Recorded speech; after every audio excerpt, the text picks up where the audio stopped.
प्रश्नावली 15.2 प्रश्नावली 15.2 में हम पढ़ेंगे बेलन के वक्र पृष्ठ का क्षेत्रफल और संपूर्ण पृष्ठ का क्षेत्रफल। ठीक है, अभी तक हमने क्या पढ़ रहा था, आयतन।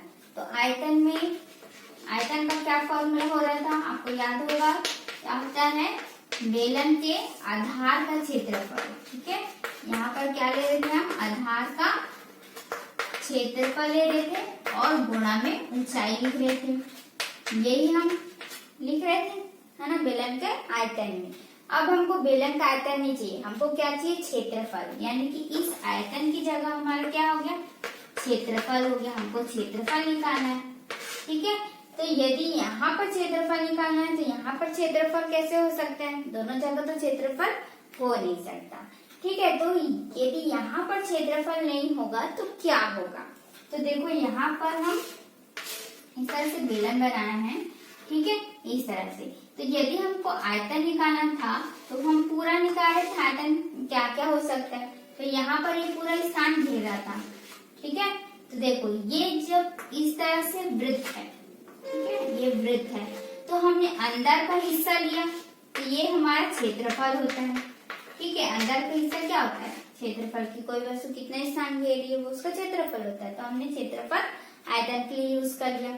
अब जब हमको क्षेत्रफल निकालना तो हम किसका यूज करेंगे, तो अब इसमें बचा क्या, क्या बचा, ये इसकी परिधि, क्या बच गया, वृत्त की परिधि बच गया, यानी कि आधार की परिधि। ठीक है, तो जब हम क्षेत्रफल निकालेंगे तो हम क्या लेंगे, ये परिधि को लेंगे। ठीक है, और ऊंचाई तो हमारा रहेगा ही। ठीक है, क्योंकि ये बेलन है। ठीक है, तो इस तरह से हम, यदि हमको बेलन के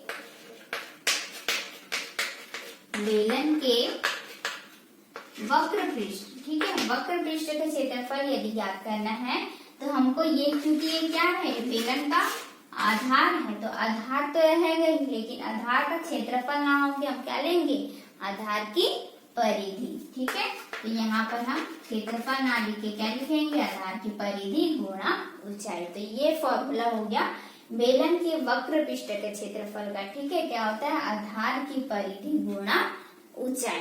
ठीक है, अब आधार की परिधि यानी कि वृत्त की परिधि, वृत्त की परिधि का क्या फॉर्मूला होता है, 2πr, ये फॉर्मूला होता है, और गुणा में क्या है हमारा, ऊंचाई। तो बेलन के वक्र पृष्ठ का क्षेत्रफल का क्या फॉर्मूला हो गया, 2πrh। तो दोनों ही यहाँ पर आप याद रखोगे कि यदि आपको आधार की परिधि दिया है, ठीक है, आधार की परिधि और ऊंचाई दिया है, तो आधार की परिधि गुणा ऊंचाई वाला ही फॉर्मूला लगाएंगे, जैसे उसमें किए थे। आयतन था तो आधार का यदि क्षेत्रफल लिख के आ रहा है तो हम क्षेत्रफल गुणा ऊंचाई वाला फॉर्मूला लगाए थे। वैसे यहाँ पर आधार की परिधि यदि आपको दिया है तो आपकी आधार की परिधि गुणा ऊंचाई वाला ही फॉर्मूला लगाओगे। ठीक है, साथ ही यदि आपको दिया है कि त्रिज्या और ऊंचाई, त्रिज्या और ऊंचाई आपको दिया है और आपको क्षेत्रफल निकालना है, ठीक है, तो आप ये फॉर्मूला लगाओगे 2πr गुणा h। ठीक है, अब हम पढ़ लेते हैं संपूर्ण पृष्ठ। संपूर्ण पृष्ठ का किस तरह से होगा, ठीक है, संपूर्ण पृष्ठ का क्षेत्रफल, ये तो वक्र पृष्ठ हुआ। ठीक है, ये वक्र पृष्ठ हुआ। संपूर्ण पृष्ठ का क्या फॉर्मूला हो सकता है, तो संपूर्ण पृष्ठ देखो यहाँ पर जो है ये पूरे के लिए बोल रहा है, पूरे बेलन के लिए बोल रहा है ना। तो यहाँ पर देखो कितने होते हैं, कितने वृत्त है, यहाँ पर 2 वृत्त है, यानी कि 2 आधार का क्षेत्रफल हो गया। ठीक है, तो 2 गुणा आधार का क्षेत्रफल हो गया यहाँ पर। ठीक है, 2 गुणा आधार का क्षेत्रफल, और साथ ही यहाँ पर क्या दिया हुआ है, वक्र पृष्ठ है। ये जो हिस्सा है ना, ये है वक्रकार। ठीक है, चलिए एक बार फिर से समझ लेते हैं। ये देखो इस तरह से है ये। ठीक है, ये जब हम बेलन आकार में बनाए होंगे, जैसे आप इमेजिन करिए कि एक पाइप है, तो पाइप जो है तो ये ऐसे राउंड शेप में होती है, वक्राकार होती है। तो ये जो हिस्सा है, ये वाला जो हिस्सा है वो क्या होता है, राउंड होता है, तो ये वक्राकार है। ठीक है, यही हमारा क्या वक्राकार भाग है, वक्राकार भाग है। ठीक है, और ये जो होता है वो वृत्ताकार होता है। ठीक है, ये वृत्ताकार, ये दोनों क्या है, वृत्ताकार भाग हुआ।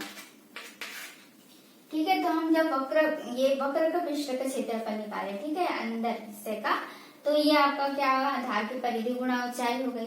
जब हम संपूर्ण पृष्ठ निकालेंगे तो ये पूरे बेलन का हम जब निकाल रहे हैं तब क्या होगा, तो हमारे पास दो आधार होते हैं, तो दोनों आधार का क्षेत्रफल हम लेंगे, इसलिए 2 गुणा आधार का क्षेत्रफल लिखे।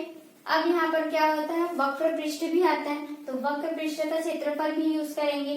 ठीक है, तो ये यदि क्षेत्रफल है तो ये भी यहाँ पर भी वक्र पृष्ठ का हम क्षेत्रफल ही यूज करेंगे। ठीक है, तो यहाँ पर देखो 2 गुणा आधार का क्षेत्रफल का क्या फॉर्मूला हो गया, आधार यानी क्या होता है, वृत्त है हमारा, तो वृत्त का क्षेत्रफल पाई आर स्क्वायर होगा। ठीक है, यही होगा। और वक्र पृष्ठ का भी हमने क्या निकाला, 2 पाई आर एच, ये निकाला है ना। अब इन दोनों में कॉमन देखिए आपका क्या क्या कॉमन हुआ, क्या कॉमन निकाले, इसमें क्या क्या कॉमन दिख रहा है आपको, देखो 2 पाई दिख रहा है, तो 2 पाई बाहर हो गया, यहाँ पर 2 आर है, यहाँ पर 1 आर है, तो 1 आर तो निकल सकता है ना, तो यहाँ पर 1 आर निकल गया। अब कुछ तो है नहीं, अब क्या बचा, देखो 2 पाई निकल चुका है, 2 आर में से 1 आर निकला, यानी 1 आर बच गया है, बीच में क्या साइन है, प्लस का, यहाँ पर 2 पाई आर ये तीनों ही निकल चुका है, क्या बचा सिर्फ एच। तो ये हो गया आपका वक्र पृष्ठ का संपूर्ण पृष्ठ का क्षेत्रफल का formula 2 pi r plus h. ठीक है, तो ये आप याद रखोगे, तो इसलिए मैं पूरा आपको यहाँ पर सॉल्व करके बता रही हूँ कि किस तरह से आप फॉर्मूला को याद रख सकते हो। ठीक है, यदि आपको बोला है बेलन का आयतन ज्ञात कीजिए, तो क्या होता है, आधार का क्षेत्रफल गुना ऊंचाई, तो आधार यानी वृत्त, तो वृत्त का क्षेत्रफल को सूत्र लगाना है पाई आर स्क्वायर। ठीक है, तो पाई आर स्क्वायर गुणा ऊंचाई, ऊंचाई आपका गुणा में जाएगा। ठीक है, तो ये हो गया आपका आयतन का फॉर्मूला।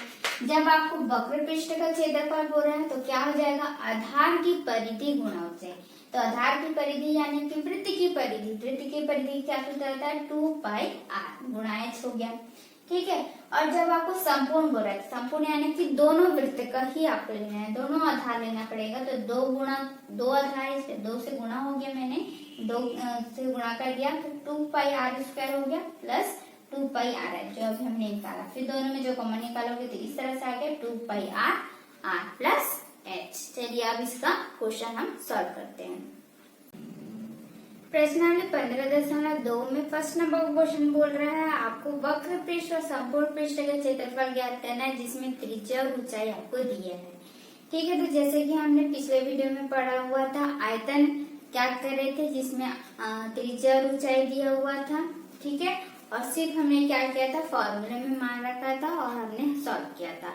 तो सेम आपको भी यहाँ पर वैसे ही करना है, त्रिज्या और ऊंचाई आपको दिया हुआ है, आपको सिर्फ फॉर्मूला में मान रखना है, तो आपका आंसर आ जाएगा।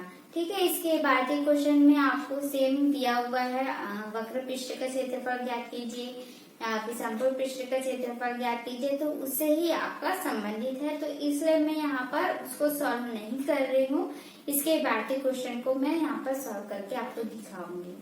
ठीक है, सेम आपको यहाँ पर व्यास में भी बोल रहा है कि व्यास आपको दिया और साथ में ऊंचाई दिया है, तो यहाँ पर फिर से आपको ध्यान रखना है कि व्यास डायरेक्ट मान नहीं रखना है, व्यास को सबसे पहले आपको त्रिज्या में कन्वर्ट करना है। ठीक है, तो कैसे करोगे, व्यास का आधा यदि आप कर दोगे तो आपका त्रिज्या ज्ञात हो जाएगी। ठीक, क्वेश्चन नंबर 2 आपको बोल रहा है कि यहाँ पर बेलन का आधार की परिधि दे दिया और ऊंचाई दे दिया है। ठीक है, तो और आपको वक्र पृष्ठ का क्षेत्रफल ज्ञात करना है। क्वेश्चन नंबर 5 में भी सेम आपको दिया है, आधार की परिधि और ऊंचाई दिया है, आपको वक्र पृष्ठ का क्षेत्रफल का ज्ञात करना है। ठीक है, तो आप सेम यहाँ पर हल करोगे।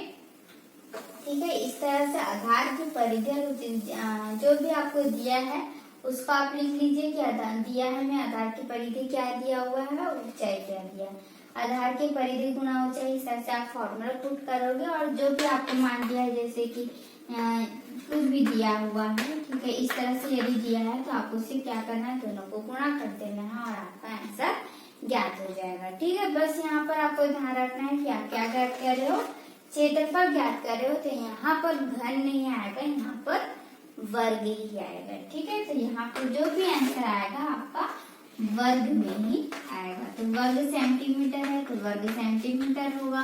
ठीक है, यदि मीटर में दिया है तो वर्ग मीटर हो जाएगा। ठीक है। दूसरा और 5 नंबर का क्वेश्चन में सेम आपको बोला है, आधार की परिधि दिया हुआ है और ऊंचाई दिया हुआ है। ठीक है, इस तरह से यहाँ पर आप क्वेश्चन सॉल्व करोगे।